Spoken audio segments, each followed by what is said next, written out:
las mujeres seguimos desapareciendo, las mujeres seguimos sufriendo, aparte de la violencia general que viven, una violencia institucional por falta de atención a esas violencias. En ese sentido, Jessica, en el sexenio pasado de Alejandro Murat, aquí en Oaxaca, se emitió una alerta de género, ¿no? Me parece que para 42 municipios, 40 municipios del estado, pues de violencia de género, de preocupante presencia del feminicidio. En ese sentido, el gobierno de Salomón Jara, ¿cómo ha tomado esta alerta, cómo ha replanteado esta alerta o ha significado o se ha significado a sí mismo nuevas políticas, nuevas maneras de abordar el tema en base a esta alerta de género o ha hecho lo mismo? Mira, yo creo que es bien importante, un poquito como en seguimiento a lo que planteaba la licenciada Lourdes, que justamente Andrés Manuel llega como un poco cercano al periodo de Alejandro Murat, ¿no? Alejandro Murat termina un sexenio de mucha simulación, de mucho pragmatismo, y donde aprendió a conocer Oaxaca, y eso también implicó la aceptación simulada de una alerta de género, ¿no? Creo que eso es súper importante ponerlo remarcado, porque no fue que Murat estuviera preocupado por la vida y la seguridad de las mujeres, ¿no? Sino simplemente fue como lavarse la cara y decir que le preocupaba. Entonces, acepta una alerta de género en el marco de señalamientos fuertes en Oaxaca del incremento de las desapariciones también de mujeres, pero del incremento del feminicidio. Más de 22 estados de la República tienen alerta de género, y creo que eso lo quiero poner también en la mesa, porque evidentemente más de la mitad del país tiene decretada alerta de violencia de género. Son 25 alertas en 22 estados, dentro de ellas Oaxaca, ¿no? Y hay estados que tienen doble alerta emitida. Entonces, cuando Alejandro Murat recibe la alerta, la simula. Ana Vázquez, como titular de la ESMO, no hace nada. Salomón llega, ¿no?, con esta figura de la Secretaría de las Mujeres, pero que lamentablemente se volvió un trampolín político, ¿no? Porque llega una exdiputada, que justo en la mañana me aparecía ahí una publicación de hace como 4 años donde se preocupaba profundamente de las orfandades, pero que estando este año y medio frente a la ESMO no hizo nada por las orfandades, ¿no? Entonces llegó alguien sin el perfil idóneo para poder asumir la conducción de la política de Estado en materia de violencia de género, y me parece que ese fue un primer error que yo le podría señalar a Salomón, ¿no? Haber regalado la ESMO como pago político sin haber revisado un perfil adecuado para la implementación de una política tan seria como era la política de violencia contra las mujeres. Medio año salta a una diputación, llega alguien más que no sabemos de dónde viene, pero que justamente creo que lo que menos ha hecho público es el perfil de la titular, y tampoco tenemos claridad. Es la hija de la exdiputada Hilda Luis. ¿Cómo se llama? Es la hija de la exdiputada Hilda Luis. Entonces nos parece que vuelve a ser otra fase de pago de favor, y probablemente se va a repartir año y medio a las deudas que se tienen, pues probablemente de votos o no sé, pero no tuvimos claridad del perfil, no conocemos incluso el perfil, el currículum vitae de la actual titular de la ESMO, ¿no? Entonces creo que no ha habido la preocupación. Anaí Sarmiento Pérez. Bueno, eso, Anaí Sarmiento. Anaí Sarmiento, ¿no?, Pérez, ¿no ha habido la preocupación, digamos, de la misma secretaria de socializar su currículum, de decir qué expectativa o más bien qué experiencia tiene? No la tenemos en la mesa, y creo que ahí hay un error garrafal, ¿no? Sí creemos que urge justamente que se tome con seriedad el tema del censo de las orfandades, el tema de la política de Estado para acompañar a las madres víctimas de feminicidio, y por otro lado, pues la gran deuda pendiente de Fiscalía General de Justicia, ¿no?, que es otra gran asignatura pendiente. Pero nos parece que justo es primer año y medio de Salomón, termina Andrés Manuel. Sin duda alguna, Andrés Manuel marcó precedentes con un gabinete paritario, pero que lamentablemente la crisis del país en materia de violencia contra las mujeres y violaciones a derechos humanos rebasó cualquier buena intención. Entonces, bueno, Elisa Cepeda, la persona que mencionabas, diputada local, ahora creo que se va a ir a la Diputación Federal o lo que no. Bueno. Ella deja la secretaría Incluso se va a hacer campaña antes, ¿no? Bueno, me acuerdo que lo vi en redes sociales, el candidato a senador, ¿no? El señor Antonino. Pero sobre todo hay un asunto que salta en la Secretaría, incluso creo que durante el mandato de Elisa Cepeda, que es que pues se retira el presupuesto y se despide a una importante cantidad de abogadas, me parece, y se deja volando a víctimas de violencia de género, o sea, incluso mujeres que están en peligro de seguir siendo violentadas por sus parejas o por su familia, en fin. Esta situación, ¿cómo la miran? La miramos, pues es una situación muy preocupante porque se viene la revictimización hacia las mujeres que ya han sido víctimas. No hay un seguimiento real y verdadero, no hay un acompañamiento. Muchas mujeres están pidiendo la asesoría jurídica de manera técnica, no hay, o sea, sí hay atención de primer contacto, digamos, si llegan, si cuentan sus problemas, si les abren un número de expediente, si las acompañan a veces a iniciar sus denuncias, sus carpetas de investigación. Sin embargo, cuando ya está en proceso de judicialización y ya se necesita una abogada como asesora jurídica, nada más no hay. Se están enviando oficios y la respuesta es: no tenemos la capacidad, estamos en cambios, estamos en una serie de excusas y pretextos, y las mujeres siguen solas. Por otro lado, en cuestión de fiscalía también es muy preocupante que muchas veces se les obliga a irse por un procedimiento abreviado para no seguir los procesos, y entonces eso dista mucho de un real acceso a la justicia. ¿En qué consiste este procedimiento abreviado? El procedimiento abreviado consiste en que los juicios son chiquitos, digamos, ¿no? El agresor acepta haber cometido el delito y ante eso se le reduce la pena. Ya no hay desahogo de pruebas, ¿no? Y entonces esa es la puerta fácil que ve Fiscalía a través de sus ministerios públicos y prácticamente obligan a las mujeres a aceptarlo, sin que esté de por medio una garantía de una reparación del daño. Entonces, eso a nosotras nos preocupa porque las mujeres hay un peregrinar de ellas, el desde atreverse a denunciar, caminar en la aportación de sus datos de prueba, y resulta que al último ya no hay protección, pues, ¿no? Ya no hay protección y no hay ni un cuidado por parte de las fiscalías para poder garantizarles que van a recibir su reparación, y no su reparación económicamente hablando, sino una reparación integral del daño, como está ordenado en la Ley General de Víctimas. ¿En qué consistiría esta reparación integral del daño? Sería ver desde cómo se encuentran físicamente, cómo se encuentran emocionalmente, qué desgastes han realizado en su persona, qué enfermedades inclusive han adquirido en ese caminar en búsqueda de justicia, qué dejaron de hacer, cómo cambió su proyecto de vida, ¿no? Qué tipo de reparación ellas necesitan, no qué se les impone, sino qué necesitan ellas. Muchas veces se pide también la no repetición, ¿no? Hay otras formas, digamos, de poder garantizarle a las mujeres, además de sus gastos.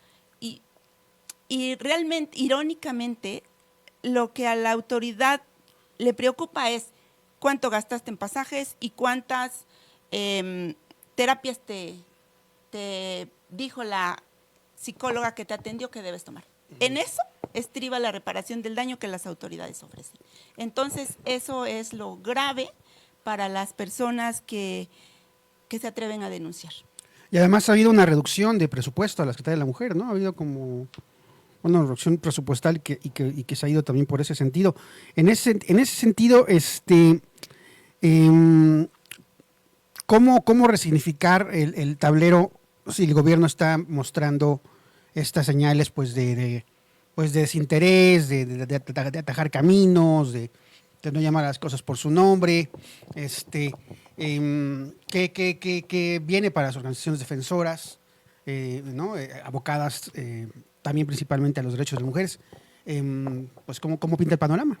Mira, pues yo creo que tenemos una coyuntura súper importante en este momento. Vamos a la elección presidencial más grande de la historia de México y vamos a la elección de la primera presidenta mujer, ¿no? Me parece que esto es un desafío de rebote hacia los gobiernos locales, porque evidentemente necesitan reforzar la agenda de las mujeres. No puede quedar en simulación, no puede quedar en descuido, sino tiene que mirarse como un asunto prioritario, porque no pueden, o sea, digamos, no deben presentar malas cuentas con la primera presidenta, ¿no? Entonces me parece que eso es un tema importante de cómo se van a recolocar las gubernaturas frente a esta reconfiguración de una mujer presidenta y cómo de verdad se asumen, no como lo que le hemos criticado al PRI permanentemente, que se dejen de estos eventos de flores, de los coffee breaks muy elegantes, pero que en el contenido no hay nada, que hay que ponerse a trabajar, que hay que reencauzar el diálogo con la sociedad civil, porque me parece que ahí hay una soberbia terrible, porque nosotras estamos, ellos, la clase gobernante pasea, va y viene, tienen un auge y se van y terminan buscando nada más puestos, ¿no? Y me parece que la sociedad civil lo que hace es tener una secuencia programática y de experiencia de procesos, ¿no? O sea, las reformas,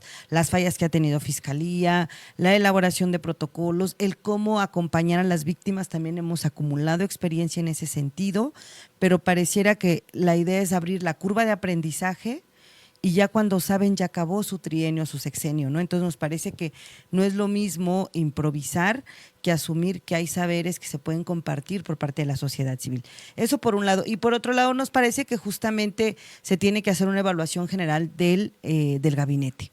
O sea, si un gabinete no se evalúa en resultados, pues no podemos pensar que van a haber buenos resultados al final. Creo que sí es importante, más que se vayan porque se van de diputadas o de senadoras, cómo evaluar la productividad, la efectividad de mandato como funcionarios que tienen la obligación de garantizar el ejercicio de derechos de las personas. Recuerdo que ahorita hay unos comerciales del gobierno estatal respecto a esto, incluso hay espectaculares donde se denuncian acciones vejatorias contra las mujeres, no, si no mal recuerdo hay unos comerciales donde dicen no le pegues a las mujeres, no te hagas guaje con la violencia con las mujeres, no ejerzas violencia destruyendo los documentos, ¿no? de patrimoniales de las mujeres. En fin, como que parece como que con eso el gobierno estatal parece que con eso no sé si sería la palabra pretendido, pero sí buscado como sustituir un poco el desinterés que ha tornado. ¿Tú cómo ves el tema? Sí, mira, yo creo que el tema de esta campaña de no te hagas guaje es triste en un sentido porque tenía ponche, ¿no? O sea, me parece que era una idea interesante como oaxaqueñizar el no te hagas guaje, ¿no? Entonces, no te hagas sordo como un sinónimo muy oaxaqueño que tenía potencial, pero justamente antes de eso tenemos en el gabinete gente que es agresora, tenemos en el gabinete gente que tiene antecedentes de violencia, tenemos en el partido de Morena gente que está acusada de ejercer violencia contra las mujeres. Eso opaca totalmente la campaña. Entonces la campaña por sí sola, con el contexto alrededor, tuvo una implosión, ¿no? Entonces, lejos de abrir una cultura, pues más viene un tema de ¿y por qué Donato sigue allí? ¿Y por qué tal personaje sigue ahí? ¿O por qué tienes como candidatos a XY persona, ¿no? Entonces, nosotros incluso hicimos llegar unos escritos a Morena y al Instituto Estatal Electoral de casos que tenemos litigando en consorcio contra funcionariado o contra políticos que están aspirando a diputaciones. No nos han respondido, estamos a la espera de ver qué hace el IEPCO, qué hacen los partidos políticos, porque sí, como que hicimos un tipo de circular, digamos, así de, mira, estos casos están aquí, estas personas tienen estas acusaciones, están enfrentando procedimientos, pero pues no hay mucha respuesta. Las mujeres están rebotando en consorcio. Ese es un poco lamentable porque pues Consorcio es una ONG muy pequeña en un sentido frente a la gran magnitud del Estado. Y llegan porque van a Fiscalía y no hay atención, llegan porque van a Defensoría y no hay atención, llegan porque van a la ESMO y no hay atención, llegan porque van al IEPCO y no las orientan. Entonces, ha sido muy fuerte para nosotros tener que volver a regresar en algunos momentos porque no tenemos una capacidad instalada como la del Estado y nos están yendo a decir, es que ya fui, es que no me atienden, es que incluso me dicen que vayamos con ustedes, ¿no? Entonces, eso es muy fuerte para nosotras porque hemos intentado establecer diálogos, incluso en algún momento se le planteó a Elisa de, oye, no nos estés mandando a las mujeres que llegan contigo, porque tú eres el Estado, o sea, Consorcio no puede hacer más que la propia Secretaría de las Mujeres, ¿no? O sea, entonces sí miramos como lamentable que hay una incapacidad de asumir la responsabilidad de Estado y que se nos esté como rebotando hacia nosotras cuando el Estado tampoco está abriendo un diálogo, ¿no? Claro, para decir dónde ves los cuellos de botellas, dónde están las situaciones que tenemos que atender, y esto es lamentable. Entonces sí nos parece que allí hay un vacío enorme y que esta campaña se desfonda por sí misma porque al final del día el propio gobierno del Estado da mensajes encontrados, ¿no? Recordemos cuando se hizo el señalamiento a Donato Vargas, dijo, es un buen trabajador. No le estábamos cuestionando el tema de que fuera un buen trabajador, el señor es un agresor, ¿no? Pero entonces pareciera que eso no se escucha, no se ve, y entonces una campaña que lo interpela él mismo, pero dice, paguen los millones para que salga esta campaña, pero yo no voy a hacer nada al interior de mi gabinete, y entonces la campaña se cae justamente frente a la actitud del propio Estado, ¿no? Pues digamos que hay un desinterés en esos momentos del gobierno del Estado o un interés, digamos, relativo o lleno de conveniencias en cuanto a lo que quiere y lo que no quiere hacer, ¿no? Yo diría que hay una falta de contundencia. O sea, la violencia contra las mujeres se tiene que abordar como un cero tolerancia, como un irrenunciable si queremos cambiar algo. O sea, no puede ser a medias, no puede ser de dientes para afuera, no puede ser a mis cuates no y a los otros sí. O sea, sí tiene que ser transversal en un gabinete este tipo de situaciones. Si no, no va a pasar. O sea, parte del aumento de la violencia contra las mujeres tiene que ver por la permisibilidad, por la impunidad, pero por la legitimidad también que se le da de la acción. Y yo siempre traigo el caso concreto público porque es cuando se le interpela de Donato, lejos de decir con él, voy a preguntar, por lo menos hubiésemos esperado, ¿no? Voy a ver qué pasó, fue. No, el señor es muy buen trabajador, ¿no? Y ahora veo a Jesús Romero que en las reuniones de Gabinete de Seguridad y Paz, pues la primera imagen es Donato, ¿no? Entonces, incluso es hasta, pues, provocador en la ira, el enojo de decir, si esto hacen con este tipo que tiene la prueba probada pública de la violencia sexual ejercida contra mujeres indígenas, ¿qué podemos esperar de aquel que hace violencia familiar, de aquel que comete violencia sexual, que violan, son delitos ocultos, ¿no? Entonces, sí, yo no sé si no ven la señal o realmente no les importa el tema de lo que se está marcando al ser titulares de instituciones, porque ya no están como Juan Pérez, digamos, ¿no? Sino ya son representantes del Estado. En ese sentido pasemos al gobierno federal. Hace unos 3 años hubo un revuelo y bueno, el fiscal, no sé si es el fiscal, ¿no? El fiscal general, el señor Gers Manero, que bueno, está desaparecido desde hace un rato, nadie sabe bien si todavía sigue vivo o no, pero bueno, y además también nadie demanda qué onda con él, ¿no? Que se presente, que digamos que alguien diga dónde está. Pero bueno, presentó una propuesta de ley de quitar al feminicidio como un delito, ¿no? Quitarlo del Código Penal y que se quedara en un homicidio, pues, simple, ¿no? O, bueno, un homicidio normal. En ese sentido, pues, no prosperó. Los organismos defensores de derechos humanos de las mujeres, feministas, protestaron, ¿no? Se manifestaron y se dio para atrás el asunto. Pero esta ley también, recuerdo, si no mal recuerdo, también de alguna manera apoyada por la actual candidata a la presidencia por Morena, la señora Claudia Sheinbaum.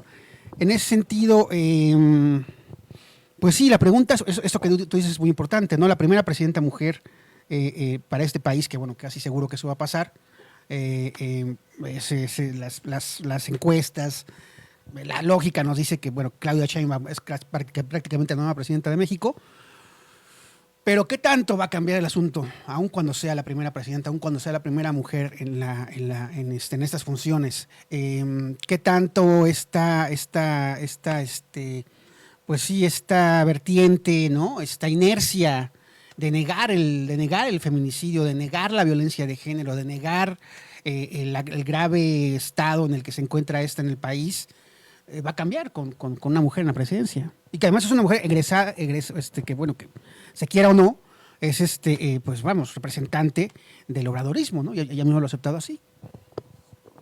Pues en ese sentido, con el solo proyecto de desaparecer el delito de feminicidio, sin duda que es un mensaje de que la violencia contra las mujeres no les interesa a los hombres, ¿no? Máxime a los hombres que llegan al poder.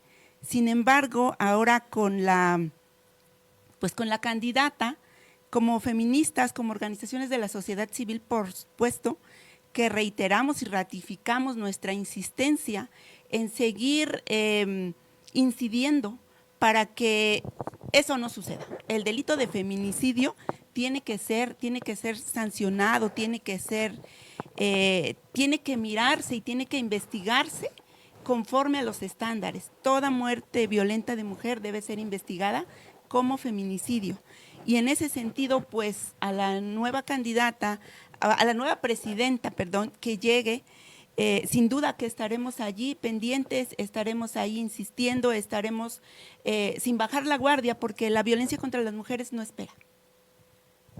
Sí, yo creo que ahí también complementaría con el tema de Consorcio, refrenda totalmente la lógica de diálogo y de apuesta porque una mujer funcione en la presidencia. Yo creo que no es un hecho mínimo el que llegue Claudia, creo que también llega con toda la crítica que podemos tener a la 4T y de cómo se ha clavado la derecha, el priismo y los grupos conservadores en aras de, yo le digo, del hambre de poder y de una falta incluso de ética y principios, de haber escupido al obradorismo y ahora estar propiamente diciendo AMLO es lo mejor, la 4T, o sea, se me hace así un tema de falta de ética y tengo mis fuertes críticas de cómo se arrastran por el poder, ¿no? O sea, digo, esa es una parte que está allí, que es lamentable.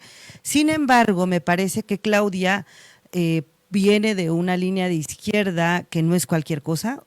Consorcio, como saben, se asume también pues una organización feminista de izquierda, y como siempre muy claras de cero paso a la derecha. Entonces a mí me parece que ahí nosotras estamos claras de que hay que abrir el diálogo con la presidencia, de que hay que generar esta propuesta también de la experiencia que se trae y que el desafío que tenemos y que tiene Claudia, y yo lo he dicho en varios espacios, es el propio patriarcado, la misoginia, el capitalismo, el racismo como factores sistémicos que pueden echar al borde la presidencia y la derecha. Entonces yo digo, a mí qué me apura que muchos se hayan disfrazado de izquierda y que son absolutamente operadores de la derecha, que pueden infiltrar un gobierno como queramos en la crítica de izquierda o de las fallas que han tenido, pero que en aras de tener un absoluto poder se les está abriendo la puerta grande a grupos que pueden ser golpistas a mediano plazo.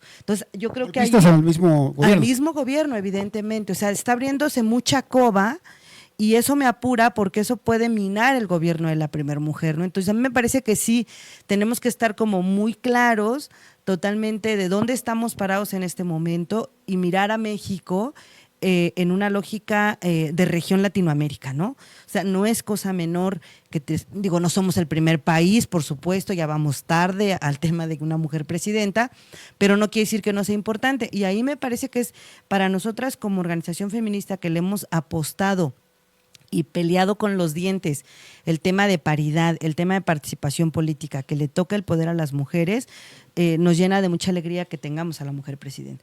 Con muchos desafíos, por supuesto, con muchos retos también, pero yo te decía, una primer cosa que las feministas vemos es cerrarle el paso a la derecha. Y ahí necesitamos que quienes se asumen de izquierda… La derecha lo representa una mujer. Lo tenga. En este momento lo representa una mujer y efectivamente, eso tiene que estar claro, o sea, no es un asunto mujeril. Votar por Xóchitl es votar por la derecha, pues, ¿no? Yo creo que ahí claramente por postura política de izquierda no se puede darle como la venia ni la duda, porque la derecha es la derecha. Ahora sí que aquí en China dijeran, o sea, la derecha es la derecha. Y eso, que no haya confusión y cómo también Morena misma puede tener claridad de qué significa y el riesgo que implica abrirle la puerta a cuadros de la derecha disfrazados de cuatrotetistas, de gente progre, ¿no? O de porque le van a meter lana a la campaña. Entonces sí me parece que ahí hay un desafío mayúsculo para Claudia, porque no solamente es ganar, sino cómo se sostiene con esta alianza un poco pues peligrosa que están haciendo con diversos actores, y que eso le puede poner al traste, ¿no? Y que lamentablemente frente a esa lógica, si la derecha avanza, los derechos de las mujeres retroceden. Eso es una fórmula que lo tenemos también muy en blanco y negro nosotras, ¿no? Entonces, por eso también pensamos que Claudia necesita reforzarse también de posturas de izquierda, posturas feministas, agenda feminista, para que la derecha tampoco nos vaya a meter un revés y al rato tengamos retrocesos de los pocos o muchos derechos ya ganados en este caminar, ¿no? Digo, un tema es de los 32, bueno, de los 33 entidades federativas, solamente están 12 despenalizadas de aborto, nos faltan 21, ese esperemos que sea un tema de prioridad de Claudia. Entonces sí tenemos como preocupaciones importantes que vale la pena colocarlas en la agenda nacional y que Claudia las pueda también asumir como suyas frente a esta coyuntura, ¿no? De no fallar a la agenda de las mujeres y cómo cuidar mucho de ese sistema, de esa parte del sistema patriarcal y misógino con el que se va a tropezar sin lugar a duda, Bueno, siguiendo con el tema de Claudia Sheinbaum, sé que suena machista y todo esto, decir que Andrés Manuel López Obrador la puso, pero de alguna manera sí es, o sea, él lo ha dicho una y otra vez, ella representa las ideas de la 4T, ella representa las ideas de su gobierno, ella va a ser el segundo piso de la 4T. E independientemente de esto, ¿ustedes consideran que Claudia Sheinbaum, ya como presidenta, pueda tener el campo suficiente para independizarse de cualquier cosa que decida el señor Andrés Manuel López Obrador en su papel de expresidente y en su papel, pues, de artífice de la Cuarta Transformación, ¿no? No, yo creo que absolutamente, yo digo sí, con lo que implica, ¿no? Pero creo que las mujeres siempre tenemos un triple rasero de exigibilidad, como decías, desde una lógica pues también muy patriarcal y machista de que no podemos solas, de que nos mandan, de que nos utilizan, de que, bueno, otras cosas menos que tenemos un sentido común, ¿verdad? Entonces, obvio, Claudia pues no escapa de eso, pues porque es mujer, ¿no? Entonces a todas nos ponen en dudas, a todas nos cuestionan por ser mujeres, y más cuando saltas a esa vida pública, política, que ha sido exclusivamente de los hombres, ¿no? O sea, imagínate, después de todo el tiempo por fin llega una mujer, pues obvio, el machismo y el patriarcado que ha permeado al gobierno pues no se sacude porque llega, ¿no? Está incrustado. Es un poco como el tema del PRI, cuando decíamos si el dinosaurio seguía ahí, ¿verdad? Entonces tampoco es que el patriarcado, el machismo, el racismo, la xenofobia que ha existido históricamente se va a desbalagar por la llegada de una mujer. Ojalá eso fuera, ¿no? Pero va a tener batallas también que dar ella, justamente porque hay que, pues eso, enfrentar y confrontar estos elementos sistémicos que nos apabullan también la participación política de las mujeres. Y ahora pasemos al gobierno de Andrés Manuel López Obrador, al que le queda que 6 meses, 5 meses menos de gestión. Consorcio, ¿cómo evalúa estos 6 años en cuanto al tema? O sea, porque ya prácticamente lo terminamos el sexenio. Bueno, veamos, como haciendo como una evaluación rápida.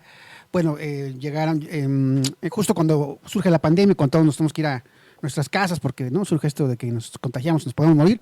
Estaba muy fuerte el movimiento feminista, ¿no? O sea, se había manifestado. Recuerdo que una semana antes de que llegue esto, de que López-Gatell dice quédense en su casa, había habido marchas feministas súper potentes, concurridas. Me acuerdo mucho que una chica incluso llegó a decir, frente a las cámaras, que renuncie López Obrador. A López Obrador se lo preguntaron en la mañana y él dijo, bueno, yo voy a renunciar, ¿no? Si ella quiere en algún momento o algo así, ¿no? Como que salió por la tangente, pero tampoco como que lo negó.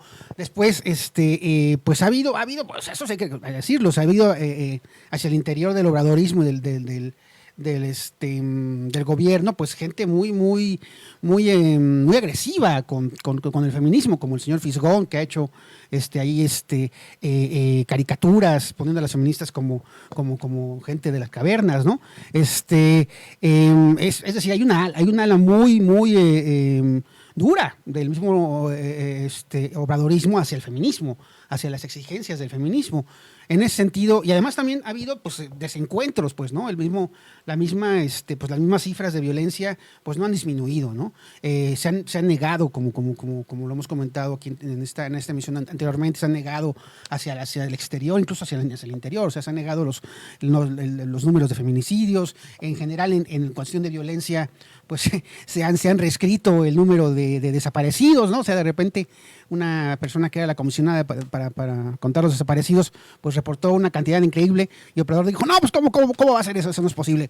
Y ya que la despide y dice, no, a ver, vamos a contar los servidores de la nación, van a ir casa por casa preguntando cuántos desaparecidos hay. Cosas como esas uno dice, bueno, está cañón. Entonces, en ese sentido, pareciera, o esa es mi visión y es lo que quiero preguntarles, que este gobierno parece como que se comió su propia cola en ese sentido, es decir, llegó como siendo el garante de las libertades individuales, hablando de respeto a los derechos humanos, hablando de resarcir toda esta maraña de sangre que se había estado conjuntando durante 12 años de guerra contra el narco, y por resultó que no. Entonces, en ese sentido, en cuanto al tema de la violencia contra las mujeres, Consorcio, ¿cómo evalúa este sexenio y sus resultados, ¿no? Sí, pues sí, en efecto, antes de irnos a nuestras casas por la pandemia, en el marco del 8 de marzo, Día Internacional de la Mujer, se hicieron acciones, ¿no?, en diversas partes del país, incluidas Oaxaca, y sin duda que era la exigencia y la que sigue siendo, ¿no?, la que sigue siendo de ni una más, ¿no?, porque pues la violencia sigue. Ahora, yéndonos a las casas, se abre más la oportunidad para los agresores de victimizar a las mujeres. Hubo muchísima violencia en las casas, después de ahí hubieron muchísimas separaciones, y no solo a mujeres, sino también a niñas, a niños, adolescentes, que estuvieron en sus casas víctimas de violencia. Sin embargo, no porque nos hayamos metido a las casas se dejó de mirar. Nosotras desde Consorcio Oaxaca implementamos la atención vía telefónica. Muy difícil porque ¿cómo le decíamos a una mujer que no pasa nada si estaba con su agresor viviendo y no podían salir, ¿no? ¿Cómo hubiéramos querido tomar de la mano a una mujer que estaba en llanto diciéndonos lo que estaba viviendo? Ha sido muy difícil, pero sin duda, quienes estuvieron al frente de la impartición, de la procuración y de la impartición de justicia, pues tampoco es que se hayan cambiado totalmente con la llegada de López Obrador, porque son gente que ya estaba sindicalizada mucha, otras personas, trabajadores y trabajadoras de confianza, que están al frente de las instituciones de atención para las mujeres, digamos. Entonces, sí es importante decir que la violencia continúa, que los criterios a veces de las cabezas son distintos, que los criterios a veces de las bases de trabajadores también son distintos, y que en la práctica lo único que podemos decir es que a las mujeres se les sigue revictimizando. Cuando van a buscar, digamos, justicia, todo esto, sigue habiendo una ignorancia en cuanto a el trato a las mujeres, en cuanto a seguirles preguntando, ¿no?, las mismas cosas. O sea, no ha cambiado en ese sentido. Pudiéramos decir que también hay algunas y algunos servidores públicos que han cambiado un poquito el chip, digamos, de atención, pero son los menos, porque la mayoría revictimiza a las mujeres. Y eso, hablando aquí de la ciudad, cuando tenemos un contacto con una mujer de una comunidad rural o indígena, es peor. Es peor y da mucha tristeza, mucha angustia y mucha preocupación de saber que van al Ministerio Público y dicen, aquí no le toca, váyase a tal lugar. Y ahí le dicen, aquí no le toca y váyase a tal lugar. Y andan peloteando a las mujeres, revictimizándolas y dejándolas en grave riesgo, porque también no hay una cultura de generar las órdenes de protección hacia las mujeres víctimas, aun cuando ya está ordenado, ¿no? Aquí en Oaxaca, quisiera decir, recientemente en el mes de abril se creó un juzgado exclusivamente para atender órdenes de protección.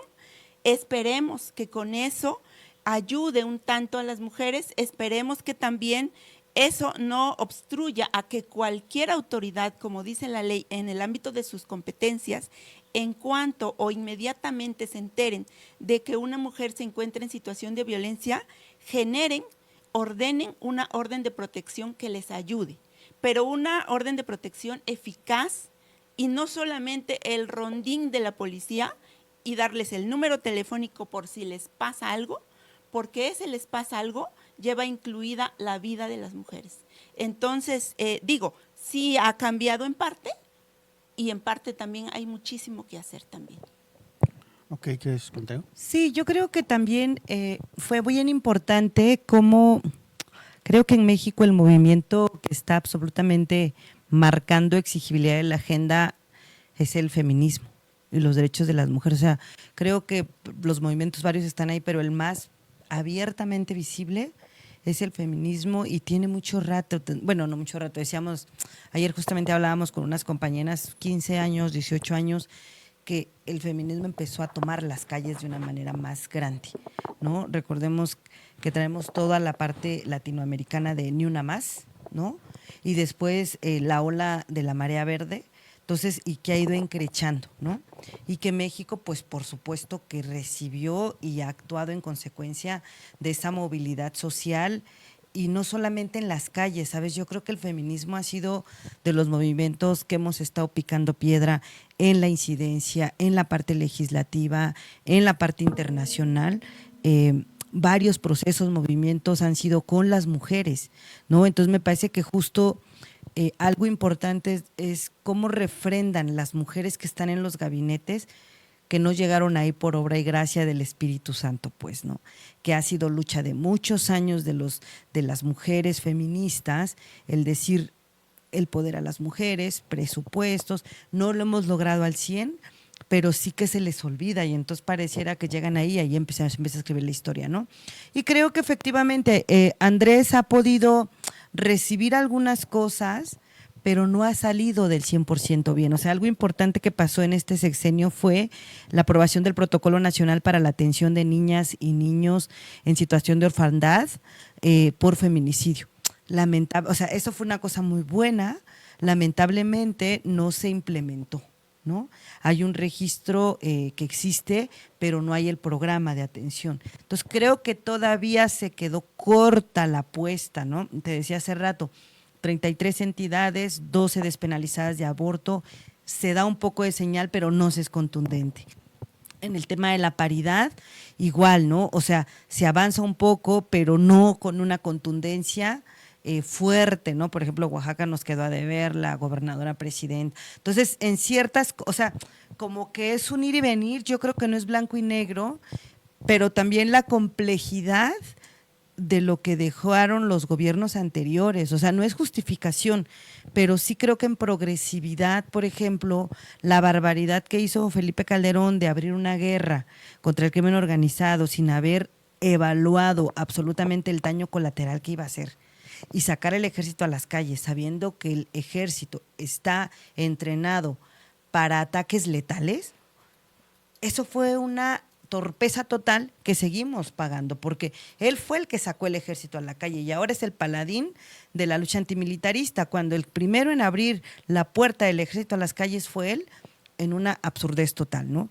Y el tema de Peña Nieto siguiendo en la torpeza misma, entonces el ejército pues evidentemente empezó a ocupar un lugar que fue ahora difícil regresarlo fácticamente, de hecho ya no lo van a ¿no? regresar, ¿no? Entonces me parece que ahí es interesante también cómo se fue desdeñando y que pues es muy el presidente, pero los poderes fácticos y de derecha incrustados, a eso me refiero, tienen un poder fuerte, que no por decreto, que no porque él lo diga, se va a echar hacia abajo, ¿no? Entonces hay luchas también que se están dando en el aire, digamos, nacional, que tienen profundidad estructural, y que eso efectivamente también conlleva, ¿no? O sea, nada más quiero traer el ejemplo de Lili Telles, ¿no? O sea, entra como supuestamente una diputada de la 4T y era antiderechos de las mujeres, xenofóbica, transfóbica, y es que pasó, se les fue. Y a eso me refiero con el peligro de estar abriendo la puerta a que haya mucho. Entonces, ahí creo yo que hay estas debilidades aún que hubo en la operación de Andrés Manuel, y creo que eso sería como una de las cosas importantes a colocar de esta gran agenda feminista que tuvo ciertas señales, pero que esperemos con Claudia se pueda dar un empujón mayúsculo y justamente abrir este diálogo diverso, ¿no? Creo que algo que faltó fue abrir este diálogo más amplio.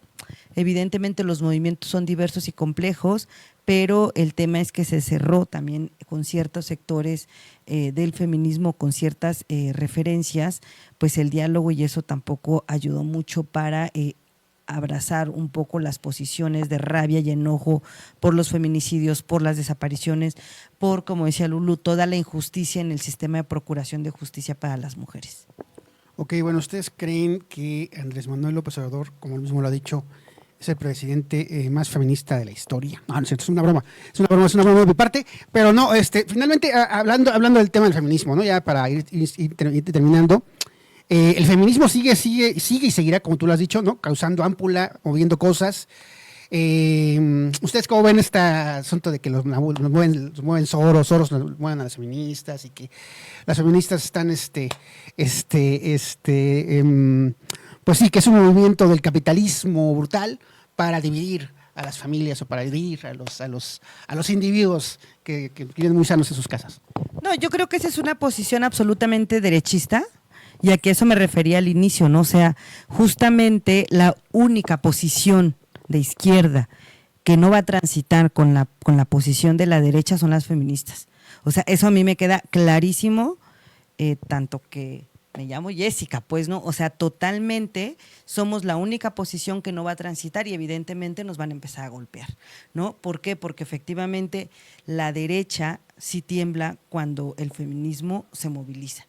La agenda que en realidad confronta, no quiere decir que el resto no sea importante, pero que confronta las esferas más profundas de la derecha con el tema de la diversidad sexual, con el tema de las mujeres y la autonomía sobre su cuerpo, con el tema de la división del Estado laico y autónomo del Estado de la Iglesia, es el feminismo. Entonces me parece que ahí están como claves realmente de la postura feminista, y por qué seguramente va a empezar a ser golpeteada, va a ser descalificada, confrontada, ¿no? Y es en esa línea, ¿no? O sea, qué mejor que empezar a decir como falsamente de que, ay, es que las mueve el capitalismo, ¿no? Digo, bueno, o sea, primero a ver quién es el interlocutor y entonces vemos y revisamos, ¿no?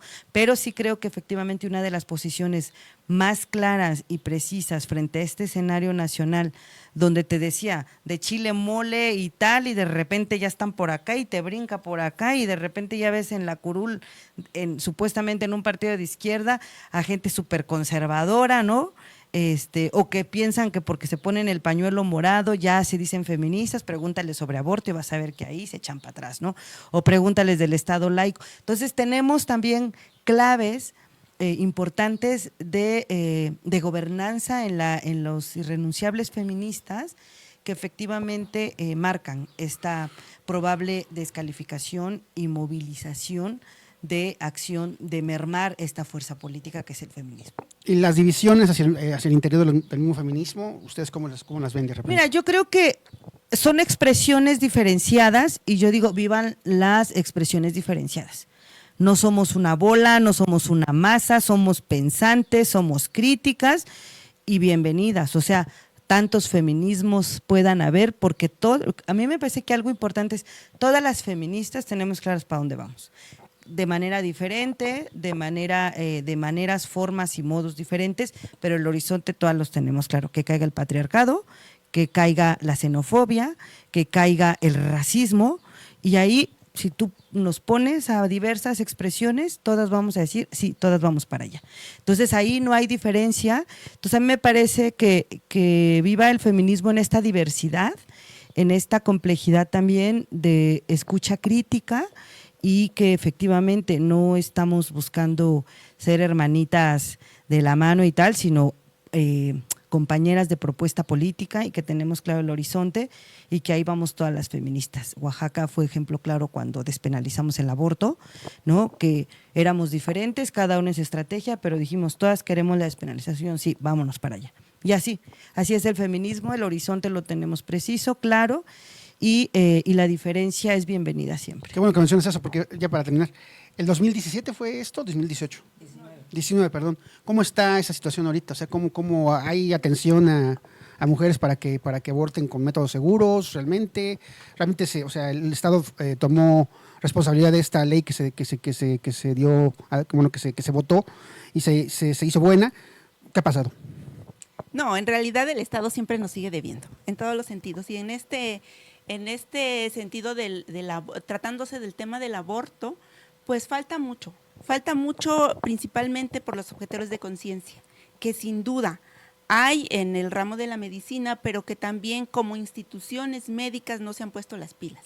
Porque una cosa es que un médico o médica sea objetor de conciencia y otra que la institución se escude en esa situación para no tener el servicio para las mujeres que así lo necesitan. Entonces, a la fecha sigue habiendo discriminación hacia ellas, sigue habiendo violencia, malos tratos, violencia institucional, por supuesto, porque en eso se volca ese tipo de situaciones en los centros de salud, en las clínicas. Sin duda que ya hay más acceso, pero tenemos que seguir haciendo incidencia, tenemos que seguir analizando, tenemos que seguir acompañando. ¿En qué sentido? O sea, una mujer realmente puede hoy bueno, abortar. por lo menos ya no va a la cárcel, ¿no? Por lo menos hasta las 12 semanas. Pero no hay hay organismos de salud que hagan esto. No hay organismos de salud y es más, no los tratan. En realidad, cuando platicamos con una enfermera o personal médico, simplemente ese tema en las instituciones no los tocan, no los toman como un avance, como el cumplimiento de una ley, como una forma de proteger la vida de las mujeres y la decisión sobre su cuerpo, ¿no? A la fecha no hay. Ok, pues bueno, pues muchas gracias. Y finalmente, hace unos meses se anunció 25 años, ¿no? De consorcio, 20 años, perdón. Se anunció un cambio, ¿no? A ver si nos puedes platicar un poco, un cambio en la pues no sé si en la directiva, ¿cómo lo llamarías? ¿Qué pasó? Bueno, mira, pues Consorcio, como parte de la apuesta feminista, justamente abrió pues un proceso de relevo generacional, por así llamarle. Entonces empezamos un proceso interno importante de empezar a generar cambios internos, a relevarnos, ¿no? Entonces, en febrero pasado, el 15 de febrero, hicimos el anuncio público de la nueva directiva, ¿no?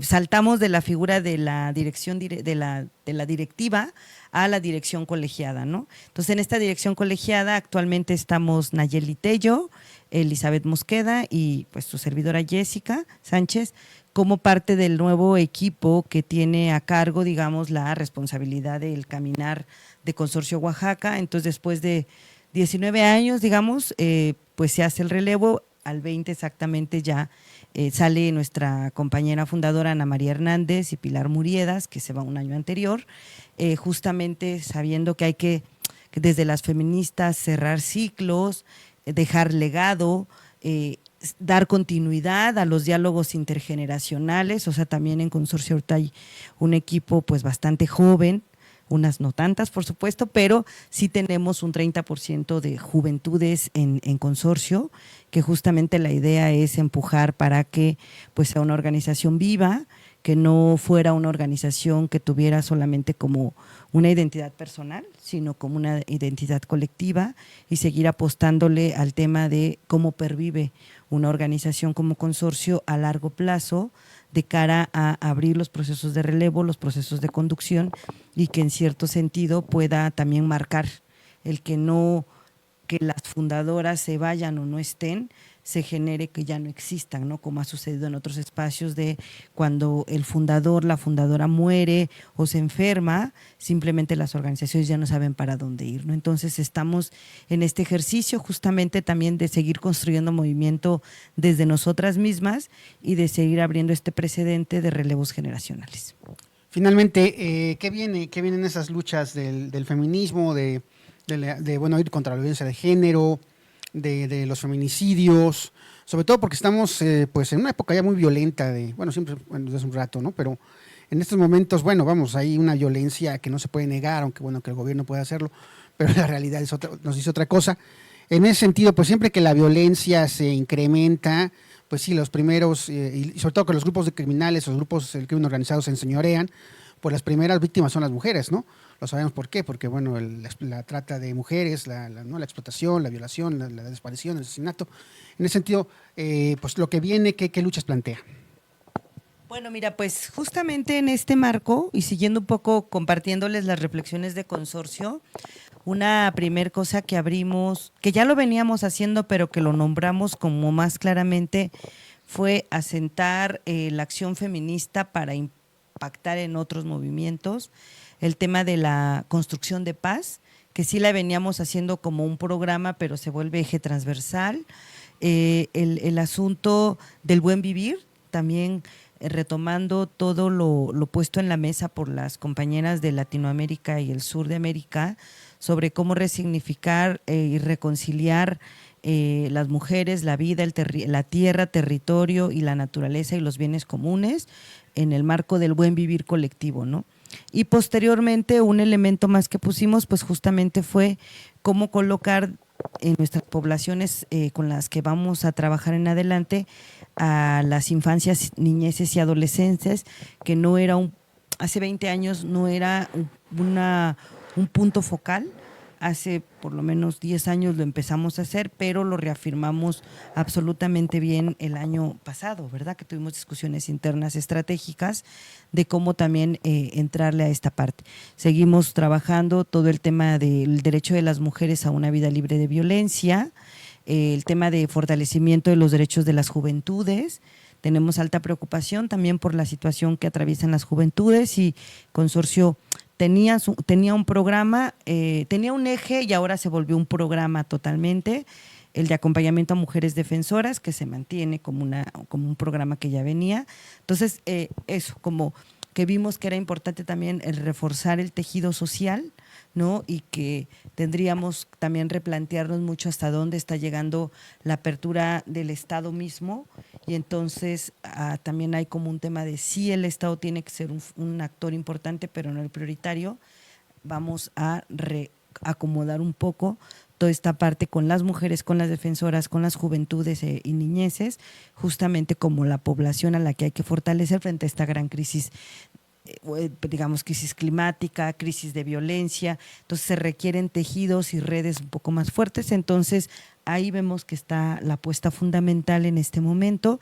Seguiremos abriendo diálogo con el Estado, sin duda alguna, tratando de hacer cierta incidencia, pero vamos a trabajar más fuertemente el fortalecimiento de los tejidos. Pues muy bien, pues algo más que quieran agregar. Ya hemos cumplido con 1 hora, pues ha estado muy movida. Gracias por venir aquí a platicar con nosotros. Si hay algún tema que no hayamos tratado, que bueno, que hay muchos temas, ¿no? Siempre se quedan temas en el tintero, pero sobre todo el gran tema, pues es el compromiso que existe con estos temas, ¿no? Y además también, bueno, finalmente, de repente también puede haber una paradoja. Me acuerdo mucho porque cuando viene el asunto de las protestas feministas, una funcionaria del DF puso algo así como la violencia es machista, ¿no? Entonces, este tipo de paradojas de que de repente puede que la autoridad sea la autoridad, siendo hombre o mujer, no esté dispuesto a ceder o dispuesta a ceder ante las demandas de grupos de ciudadanos, ciudadanas, pues bueno, pues sí, ¿no? Que se queda ahí, ¿no? O sea, ¿cómo ven ese tipo de paradojas? O sea, que una mujer diga que otra mujer es violenta o que es machista porque va a pintarrajear una pared, ¿no? ¿Sí? Bueno, yo creo que allí es interesante dónde te paras, ¿verdad? Yo creo que es complejo justamente porque se ha ido a estigmatizar y nosotros hemos hablado mucho con las jóvenes, ¿no? O sea, al final del día hay una rabia histórica, ¿no?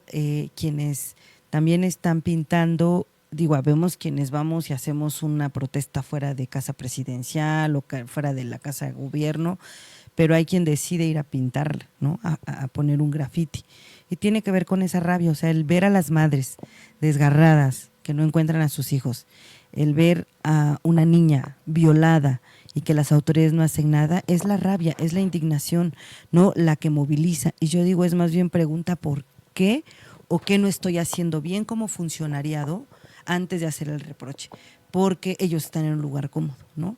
Porque te decía, es de este lado que estamos sosteniendo la tragedia que sucede con las mujeres que viven violencia.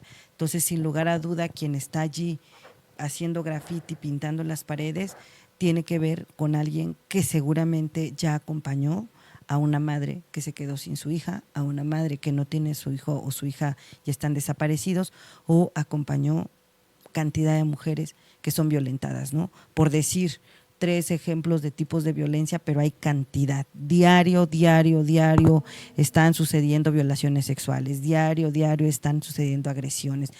O sea, no paramos por violencias, ¿no? Entonces, eso es lo que mueve y me parece que no se vale, ¿no? Porque antes de cuestionar al frente es que no estamos haciendo adentro y tiene que haber un sentido de autocrítica, de que si hay mujeres que sean asesinadas y violentadas, quien está fallando es el Estado y le toca asumir, ¿no? Entonces, creo que yo diría que por allí es un poco en el lugar donde luego se ponen y que lamentablemente no sé, como que se invisibiliza una realidad.